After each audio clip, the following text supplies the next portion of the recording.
Welcome to the best hour of their day podcast with your hosts, Jason Fernandez and me, Jason Ackerman. With more than 20 years in the business, as both coaches and affiliate owners, our passion is to help create world-class affiliates and coaches by building better boxes. Welcome to the best hour of your day. All right, Fern. I think No, you don't. I know, not often. Yeah, not often. Let me When you do, it's typically not good for any of us. I believe one of the biggest mistakes affiliate owners make is keeping themselves busy, but not being productive. It is I don't know if it's a mistake. I agree that is a thing, but I guess I think about my earlier self, and even to myself to some extent. I don't know that keeping myself busy is a mistake as much as it is ignorance. Where's the line between ignorance and a mistake? I would assume that a mistake in most instances would suggest that there is I know what I'm doing, and I just did it anyway. Like, or that's you know a mistake. What you should be doing, and the mistake is Right. You didn't do that. Right. Ignorance is I do not possess the requisite information to make anything that would resemble a good decision, which would also indicate a mistake. But I think of mistakes that I made, and mistakes are like, I kind of knew I shouldn't have done that, and I did it anyway. Where ignorance is like, I literally didn't know. Yeah, no, I think that's a good way to put it, because a lot of the times, whether it's our current clients or us in the past, like I know for me, I kept myself busy, but I didn't realize it was a mistake until years later. A lot has come from you and from Marcus and from other mentors where it's like, oh, I'm not being productive. I feel like I'm being busy. I'm keeping myself working. What happened? Right. I'll be honest with you. I didn't hear you. My earphones. I saw you do it something. But now I hear myself. And I cannot believe people listen to us hearing that sound. Because what's funny is I've had many. Hold on, let me see if this works. Can you hear me now? I hear you. But I hear me. Can you hear yourself still? Yeah. Man, that's terrible. Who listens? What's funny is to this? I actually agree with you that listening to you is. I agree with you that listening to you is terrible. Let me try this again. Can you hear me now? Yeah. There we go. No echo. Okay. What I had said was, I didn't realize I was doing it. For years as an affiliate owner, I was just nonstop busy. But, I think there's some validity. Like a lot of the busyness grew the gym, like the editing videos, putting new posts up on Typepad at the time. But I could have been far more productive. I mean, it feels good to be busy when you first start a business, because there's so many things you need to get done, and you're full of zeal, and you're like, let's go, let's light the world on fire and let's go. But then if you never learn to transition out of being busy to being productive, you wake up 5 years later and you're just a miserable version of yourself, because nothing really has changed at that point. Like, being busy doesn't actually move the ball down the field. It's just reacting to things all of the time. And this is where I always joke with telling people, this is where you have to learn to flex the no muscle in order to not be busy, in order to be productive. And in order to be productive, you have to get smarter, because I have to be able to rack and stack my priorities and know where my time and attention should be. It's kind of like in a workout, right? If you know where your strengths and weaknesses are, and you're going to hit something like Fran or something like that, you kind of prioritize where your energy goes. Like if you know that you're great at pull-ups, you're like, I'm going to really push the thrusters, because the pull-ups are not a big deal for me.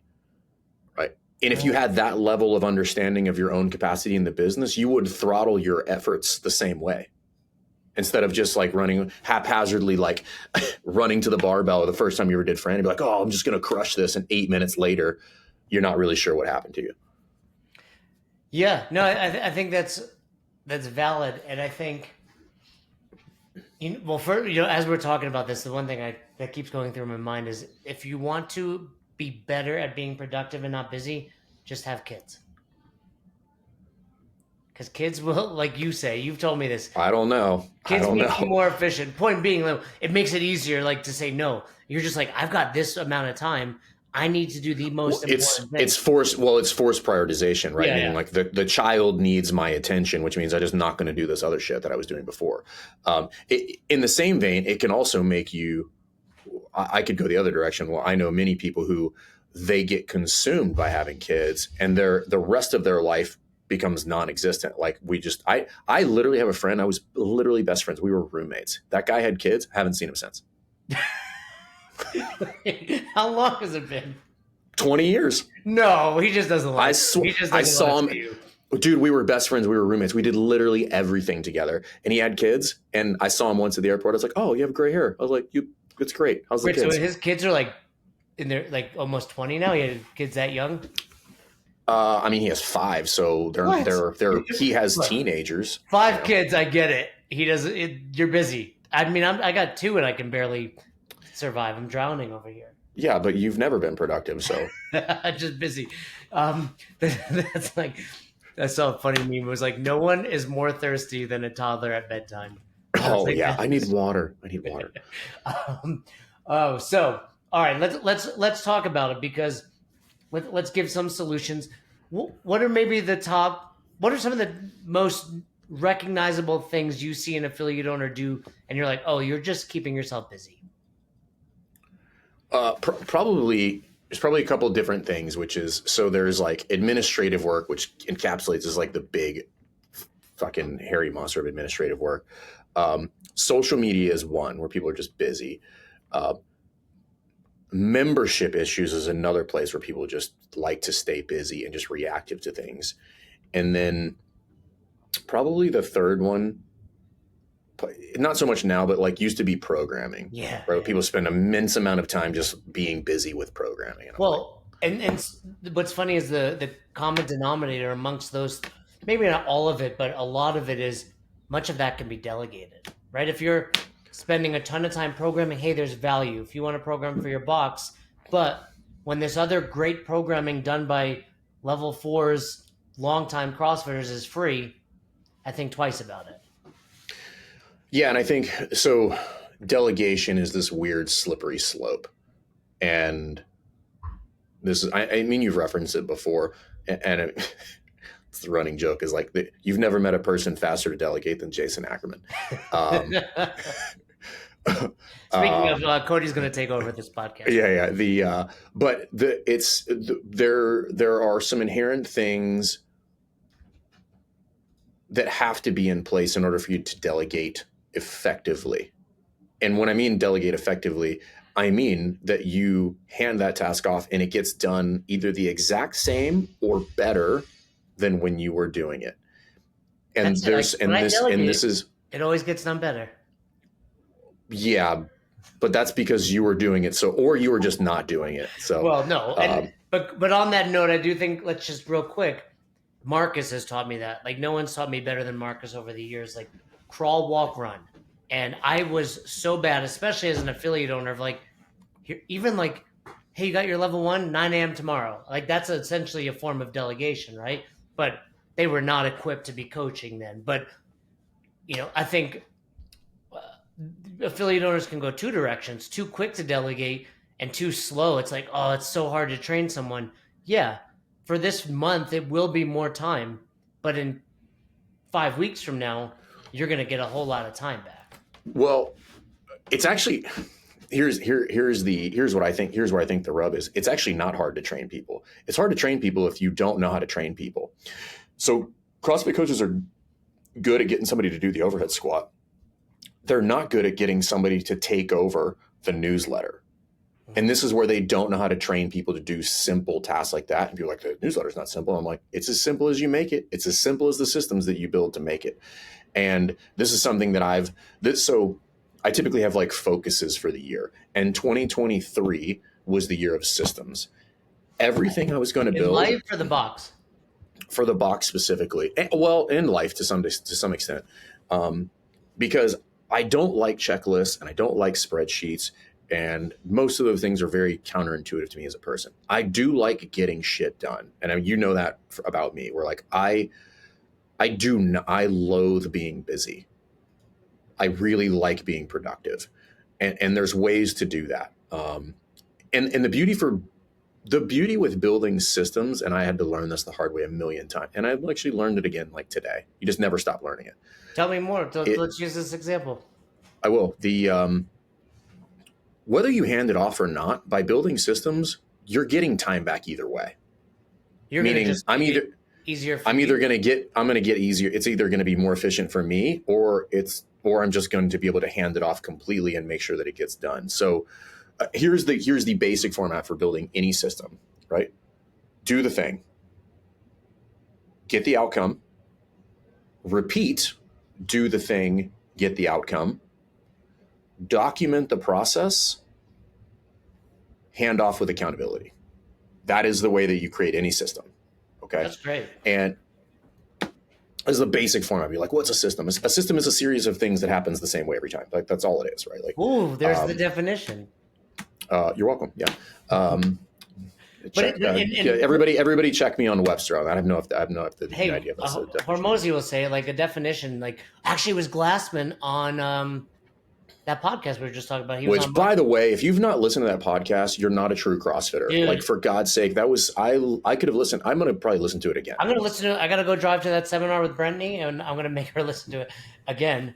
And Ferd and I were talking offline. Like, it was just, that is what we're missing. Like, there's like Glassman, say what you will, is a freaking genius. And I think the mark of someone like him is when you can hear the same content over and over again, dude, and grab different nuggets, still be enthralled by it. Like, I put it on, like I put podcasts on at night when I'm like cleaning up, feeding the dogs, and I had to stop it because I was listening so intently that I couldn't do the things I needed to do. But he said in there, it's like, I forget, I'll go back and listen, but like the whole definition, it's like, it's not right or wrong. It either stands up or it doesn't, right? Right. And that's but I think what you just do it again. What did you say? Systems? It's just a series of things that happens the same way every time, regardless of who does it. That's it. I love it. So I'll give you an example. One thing you said though, because this is important. Box owners, like, don't wait until you have someone. Document it now. You've just wasted time. Yeah, document it now. You're doing it anyway. And anybody who's read any of Michael Michalowicz's books, if you're like, I'm going to read Clockwork, I'm like, don't read it. I'll just give you the Cliff Notes. It's like, do it, record yourself while you're doing it. Voila, you have a system. So that's the shortest version of Clockwork that you could ever get. Speaking of which, if you're not going to be going to the Gym Accelerator Summit in April, hosted by Healthy Steps Nutrition, we will be there, and so will Michael Michalowicz. So you should register. Wait, where am I going now? Oh, yeah. Where is this? Bad news, Jay. Bad news. Is this in Boulder, Colorado? No, it's in Nashville, Tennessee. Are we going back to Nashville again in April? Back to Nashville. Wait, we're going to get residency there. Our taxes are going to go down. We live in Tennessee. For sure. They're not going to go up.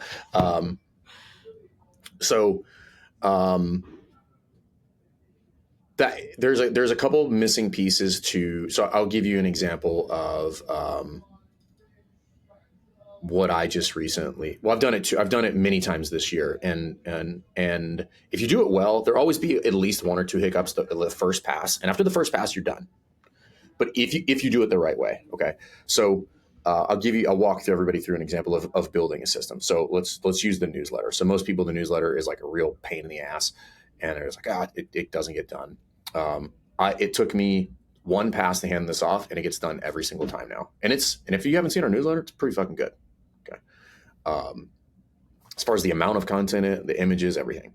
So I was like, all right, I'm going to build a newsletter. So first step, do the thing, right? So I go into Canva, I build the newsletter. I figure out like, hey, what is the template that I want to be in here? Or what's the template? What's the content that I want to be in here? And I'm like, okay, great. So I build it all. And as I'm building it, I'm kind of taking notes. I'm like, all right, here's the articles that I want to be here. Here's the type of articles. I want events, member highlights. I want good images, blah, blah, blah, blah, blah, blah. Okay, cool. So normally what would happen is somebody would be like, hey, I need you to take over the newsletter. And they're like, hey, I like making stuff. And they're like, great, you're a perfect fit. And then the newsletter doesn't happen. And I'm not actually exaggerating that handoff. That is a classic Jason Ackerman handoff. It was like you were there. So here's the way you have to build that system. So once you do it again, and you're like, yep, that is in fact the outcome that I was looking for. I had the same template. I made the adjustments. I was able to get all the resources in there and get it out on time. Okay. So that the outcome, right? So do the thing, get the outcome, do the thing, get the outcome. Now you get into documentation. Now, what are all the things that you would need to document? All right, let's walk through all the things you need to get to document. Where are you getting the newsletter from? Okay. So say I'm getting it from Canva. What does somebody need to get into Canva? They probably need the login credentials or need to be partnered in there in order to get that. They need the exact link to the template that you are using. Okay, great, cool. What else would they need? They would need a stash of photos from the gym. So if you have a Google Drive where you put all your photos, you need to have the Google Drive in there linked in this document that says, here's where you get all the photos. Great. You'd also need probably a description of like what you would want those photos to be. Great. Okay. What else you would need? You would need the topics that you would want in there. All right. I would want a member highlight. What would that member highlight be? It would be PRs, anniversaries, birthdays, lifetime attendance. You'd list all the things that would qualify as a member highlight. Somebody got their level 1, whatever. Okay. Bam, bam, bam, bam, bam. Great. Again, link to the photos so you can find photos of these people. If you're going to do blogs, list the blogs. Where would you find the blogs? Let's just say that you were actively in the process of writing blogs. You would, give the credentials to your website. You would record a video of how you post a blog. You would tell how you would write the format in which you want the blog to be written. You would want the topics of the blogs already listed out. Okay. You would record a video on how to post it in there, when to post it, how to schedule it, all that kind of stuff. And then how to link out to that blog from the newsletter. If you are going to, let's say you want to do retail. Well, now this is a whole nother ball game, right? Just like, hey, how often are we rolling out retail? What's the schedule? Where would I find retail? I need to list the link to the link on the website that goes to our virtual store. And you would continue writing all these things out. Anything that you would have to explain to somebody, you do a video on it because this is all virtual, right? Hit Loom or get Loom, hit record a video of yourself doing it. Done. If it's events, right? Hey, update on events. You're just like, oh, just put the events in there. Where are they going to find the events? Probably on your gym calendar, right? Go back and listen to the previous podcast we did on gym calendars. Link out from that document to the gym calendar so they don't have to ask you about upcoming events. They can go there and they can be like, oh, you guys have a level 2, the holiday party's coming up. There's a hoodie launch that's coming up. They're like, these are all events that are on the calendar. So they can go in there and they can populate all of those things. And then you're like, okay, great. And then there's some nuances there in Canva, all that kind of stuff, which is like, how do you do hyperlinks, all that kind of stuff? Record videos on all of it. Then we get like, okay, newsletter's done, right? We have a finished product. Now what? Approval. When does it need to be approved by so that it can go out on time? Okay. It needs to be approved by the 28th of each month so that so that it can go out on the 5th, or it needs to be approved on the 1st that it can go out on the 5th. Whatever that is, you get to determine that timeline. How do you send the newsletter out? Are you doing MailChimp? Are you using some form of Go High Level? Is it going on Wodify? Record a video, how to add the newsletter in there. Okay. Now I can hand this off because what I've built is I've got a template, probably 2, because I did it, got the outcome, did it, got the outcome. And then I documented everything. So I have generally, what is this thing supposed to be? Any login credentials that they might need, all the links to any assets that they might need to populate this thing. And then what is the delivery schedule along with a list of all the topics over the course of the next 12 months that you would want. Now somebody's like, oh my God, this is a lot of work. It's actually not that much work. You could do all of this in an afternoon. Okay. And then you hand this off and here's where everybody fucks it up. You're just like, great, here's everything. Jay, do the newsletter. Got it. The end. And the story ends poorly. You must hand off with accountability. And this is the key that I'm going to tell everybody. What does accountability look like? And somebody's like, well, I'm not trying to manage people. I'm not trying to micromanage people. It's not micromanaging. It's just called managing, right? It's not micromanaging. It's just called managing. So you meet on whatever rhythm you determine for everybody to show their work. Okay. And this is the most important piece. This is how you make meetings really fast, right? Hey, is it, because this is how it typically goes down. Hey, is the newsletter done? Yep. Cool. And then we move on. Wrong. All right. Hey, we're going to meet. We're going to talk about the newsletter. We don't have to meet for 2 hours on the newsletter. Why? Because it's done. You should just be able to show me the newsletter. Hey, let's walk through the newsletter real quick. I'm going to do this is going out. This is what we're going to do. This links out to the thing. Did you test all the links? Yep. Great. Cool. Schedule it. Send it out. So this is how you build a system, because I've made it easy on this person. I've given them everything they want to do, because I don't want them coming back to me constantly asking me questions about it, right? And then I'm going to meet with them regularly, because not only are we going to talk about, is this one ready? We're going to talk about what the next one should have in it. Like, hey, what are we doing next month? I'm like, I've got these ideas. We're going to do that. So when you're building a system, that's how you build a system. And then you're going to leave things out. And when it breaks, you add a step. So for instance, we are doing a full retail revamp. So I'm building a full course inside of Affiliate U on how to completely own all things retail, so you rely on nobody to do your retail. And you can do online, you can do in-store, you can do pre-orders, you can do all that. You can do all your own design, everything. It's going to be the shit. Just telling everybody, okay? We just did one. It was going great. And there was one step in there where, like, I had spoken to Cassidy about sending something out to the VAs, and then I wanted Blake to do it.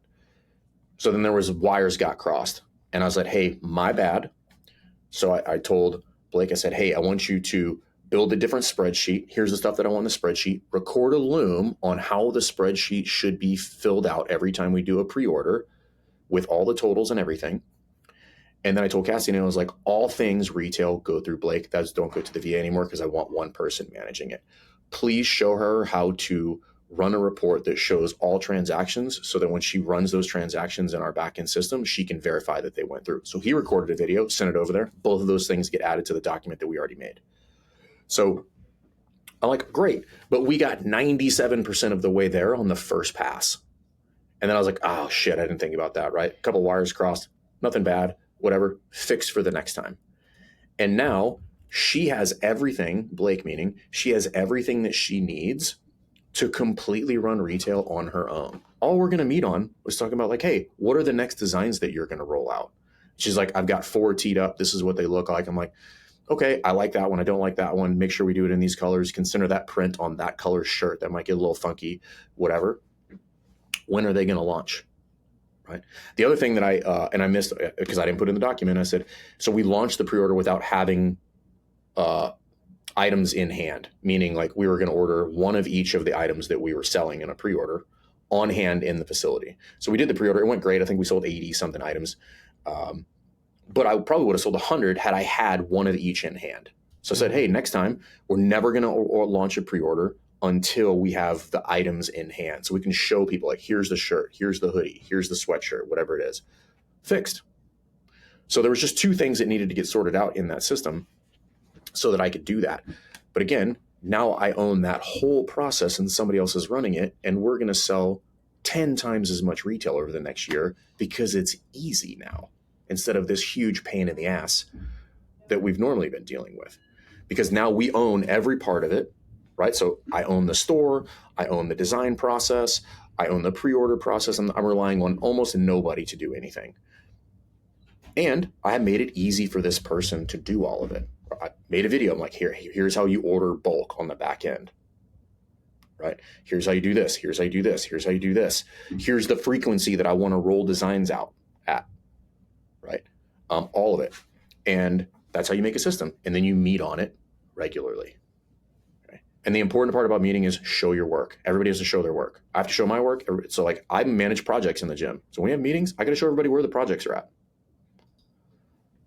Well, I think 2 really important things. You know, you ever hear that example when someone's like, how do you make toast? And like, oh, you put it like... That's exactly how you do that. Yeah. And if you guys have not watched that YouTube video, you should go watch YouTube video, how to make toast.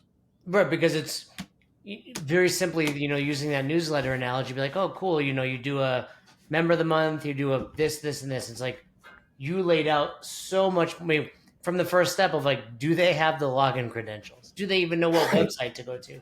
Right. And that's where I've seen frustration on affiliate owners' ends, because it's like, why aren't they doing it right? Well, you didn't teach them what right is. And then the second thing that you kind of, I would say brushed over, but maybe affiliate owners just aren't aware, like there are so many tools for you to make this easy. Like back in the Dude. day, it was like I had to write a Word document. Now it's like download Loom, it's free. Yeah. And you have Loom or Zoom or any Whatever. other video recorder, and it's like super simple. And even from a first step perspective, like record yourself doing it. Now it's easy. And then, well, it was like, this is so much more work. And I'm like, you're doing it anyway. You don't need to record a separate recording to do this again. Record it while you're doing it. right. It's maybe like 1.25% more work, right? Like I would agree. I was going to say that exact percentage. Oddly enough. Are we finishing each other's sandwiches? No, because it's like, but here's like, my wife like is notorious for like not being willing to delegate. She's like, it takes so long. I'm like, one time it'll take you a long time, and then it will get easier for the rest of your life. Like it, that's not for her things that she wants to delegate. Like for this stuff at the affiliate, it's maybe once, maybe twice, and then it's like you said, the accountability, which is still work, but it'll go from like 90% to 80% to 0. It's like people are like, how much time do you spend on the business? And I'm like, or like, what do you do about me? I'm like, I might have a total of, this is probably high, 4 hours a week. And I was just chatting about to Cassidy today about, I'm like, hey, I want to revamp. And I was like, I want to make sure I want to run these meetings slightly differently so that we can be more efficient. And here's why this is so important. People are just like, oh, systems and run, blah, blah, blah. And I'm like, no, the reason that you make systems is so that your gym can be fun. I don't want to fucking sit in meetings all goddamn day. I want to interact with my team. And when it takes everybody too long to do everything, it's not fun. The whole purpose of doing all of this is to be both efficient and fun. And when I build systems, I look at everything through the lens of Seminar Staff now. Because if you think about it, dude, like, what a wildly efficient machine. And everybody has a good time. And I'm like, oh, well, then that's just the way that it should be. We don't have to belabor things that don't need to be belabored. We just need to create systems at which point everybody can do their job well, and then we can just have fun. That's the whole purpose of building systems, is so that you can spend less time on the things that are busy work and more times on the things that are productive or most impactful, which is your team and your members. That's why you build systems, not because you're trying to make everything super rigid and do all these other things. It's so that you can do things well and have a good time while you're doing it. Well, think about what you just said about Seminar Staff. Started with Glassman, right? Basically delegating to like Castro, Nicole Carroll, a handful of others, passing it on. And it's like, we're 5 generations deep, maybe more. But, the seminars feel the same as they did 15 years ago. But actually, the seminar staff is a perfect example. If you think about the number of seminars that go on any given weekend, so 20 roughly around the world. And if you walk into, like, they might be speaking a different language, the jokes might be a little bit different, but the timelines are identical. The content is the same. The team is interacting the same way at every single one of those things. Like, that is probably one of the more impressive people systems I've ever seen. And it's fun. Yeah. And in fact, right, the more work you put in, the more fun it gets. Correct. And it's no different. And when gym owners say, they're like, I just can't get people to do things this the right way. And I'm like, it's because you're bad at training people, which is okay. I was bad at training people for a long time. You can get good at training people. It's actually not that hard. The problem is doing that little bit of work on the front end, it sucks. It's boring, right? But it actually helps you clarify many things in the process when you do that. When you sit down to do that, the things that you'll think through about the if this, then that. So another little nuance in there, which is like, okay, this document and all these other things, like, where are they housed? How do I put this in a place where everybody can find it no matter what? So somebody's like, hey, where's that document again? Like, that's one of the most ridiculous questions of all time. How do you do that? It's pinned at the top of that Slack channel. Mm-hmm. right? Forever. They're like, the document's there forever. And if there's other documents you need to link to, they're linked out inside of that document. So when I build stuff now, I think about like, I never want them to ask me a question. How do I get to the inbox 0 scenario? Right? So I make sure they have access to all the things that they need. And the only time they come to me is if something breaks. I'm like, okay, great. Now we can problem solve that. Well, and like you said, you will actually get better at the system simply by documenting it. And one of the, I don't know if you give this out a lot. I give it out a lot on to our newer clients, or maybe like they're a few months in. I'm like, the eliminate, automate, delegate homework. I'm like, hey, for 1 week, because every day is a little different for affiliate owners. Write down everything you do, and I say put your personal stuff in there too, and then let's look at like what can be eliminated, what can be automated, and then what can be delegated. And simply by doing that, I've had, Ellie, Coney Island, great example. He's like, I thought I was being productive on social media. Turns out I was just scrolling for 2 hours a day. And it's Well, like, that, yeah. and then the eliminate, automate, delegate, sometimes it's just like a reallocation of time. So like social media is one that, and some people are going to shit on me for this, but you know how I feel about that. I don't care. The amount of time that most people spend on social media, and I don't even mean like scrolling, like let's get past that and be like the amount of time they spend like trying to post content. And this is a bit of a nuanced topic, but it is worth discussing, which is how much time are you spending doing that? Let's call it 6 hours a week. One. And here's why I say that. The return on those 6 hours is virtually 0.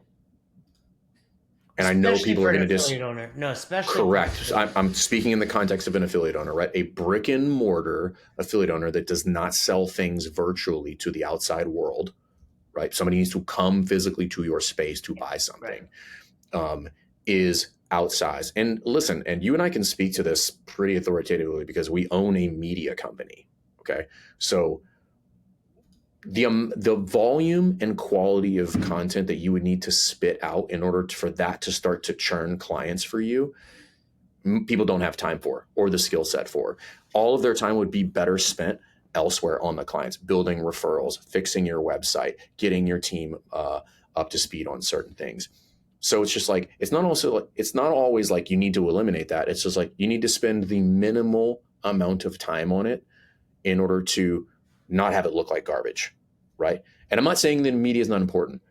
I want affiliate owners to get everything else buttoned up, and then I want you to turn back around when you're just like, I've got nothing but time. And then I want you to turn on the media machine, and create a boatload of content, podcasts, member interviews, real-time, like, candid interactions with clients inside of the gym. All that shit is real. You should do all of it. The problem is nothing is happening the way that it should inside of the gym. So focusing your efforts there are entirely useless, right? There's no ROI on it.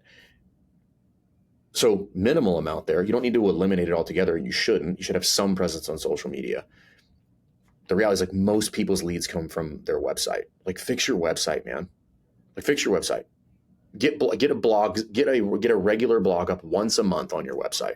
Like create a system for that so that you can get some SEO gains out of it, right? Like that would be a better use of your time in most people's current scenario. I'm not talking about somebody who's crushing and has all the things. I'm talking about somebody who's the Dick Van Dyke playing 85 instruments at one time. That's who I'm talking to.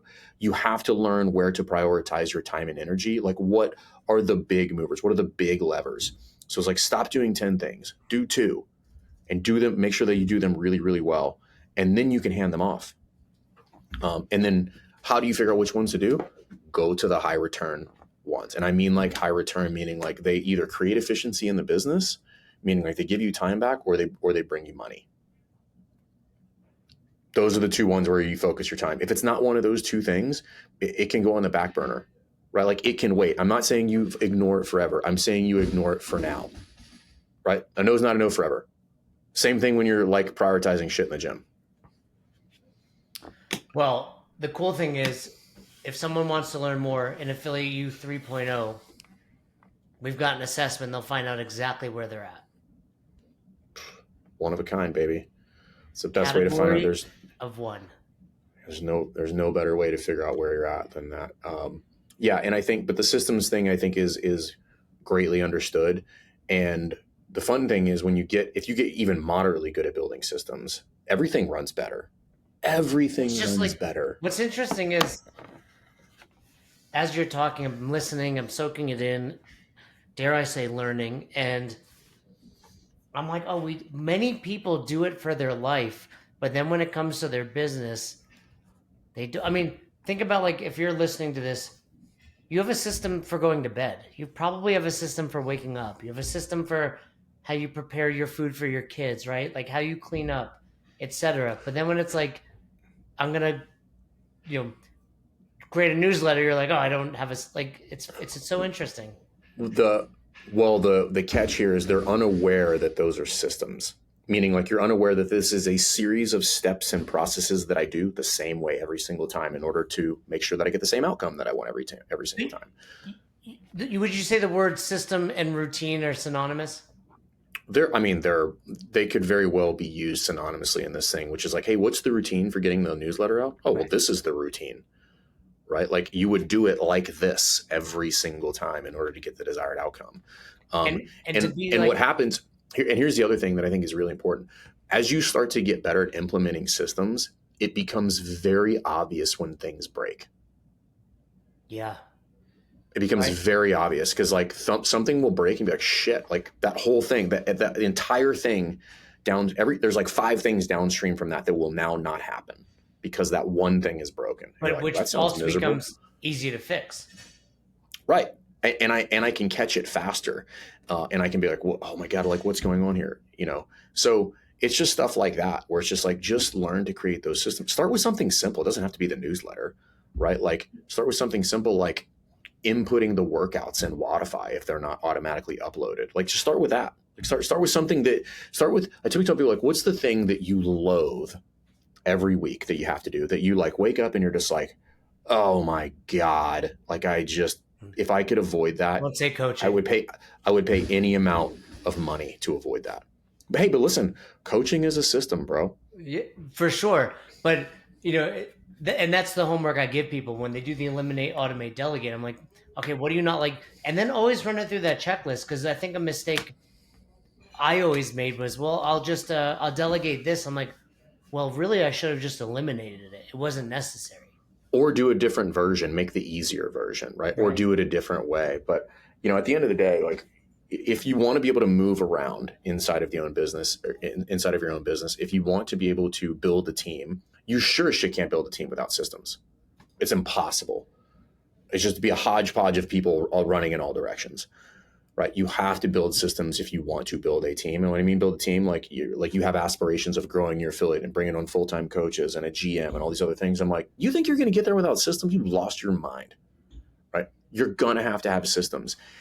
This is also how you make the job easy for other people, because I want them to have fun too. I don't want their job to be miserable, because then they're not going to stay, right? So, like, create a job that is fun, create a job that is easy, and create a job that is fun and easy. And you find people that are good at that job, they're very likely to stay there for a long time. Nailed it. Well, like we said, Affiliate U 3.0 will assess you, give you specific direction on what to do better, help you work on your weaknesses, and help you level up as an owner and as a human being, dare I say. Yeah. Remember, build systems, do the thing, get the outcome, repeat, document it, hand off with accountability. Your life will be way easier.